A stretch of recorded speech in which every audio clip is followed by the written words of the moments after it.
Korang pernah tak tengok budak berlari ketakutan macam dikejar hantu? Tapi apa yang berlaku dekat lorong gelap tu bukan cerita hantu biasa. Mula-mula orang ingat budak ni nakal, lari dari rumah kot.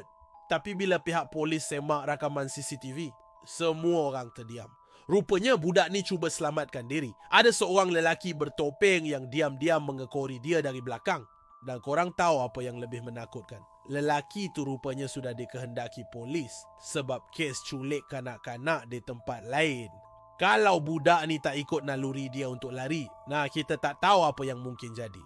Walaupun dia nampak pendiam, tapi keberanian dia tu yang menyelamatkan dirinya. Dan CCTV yang kita selalu nampak tu bukan sekadar untuk tangkap pencuri je. Kadang-kadang dia jadi saksi bisu yang boleh selamatkan nyawa seseorang. Jangan lupa subscribe channel ni untuk lebih banyak cerita menarik macam ni. Tekan butang loceng tu untuk notification terbaru. Jumpa lagi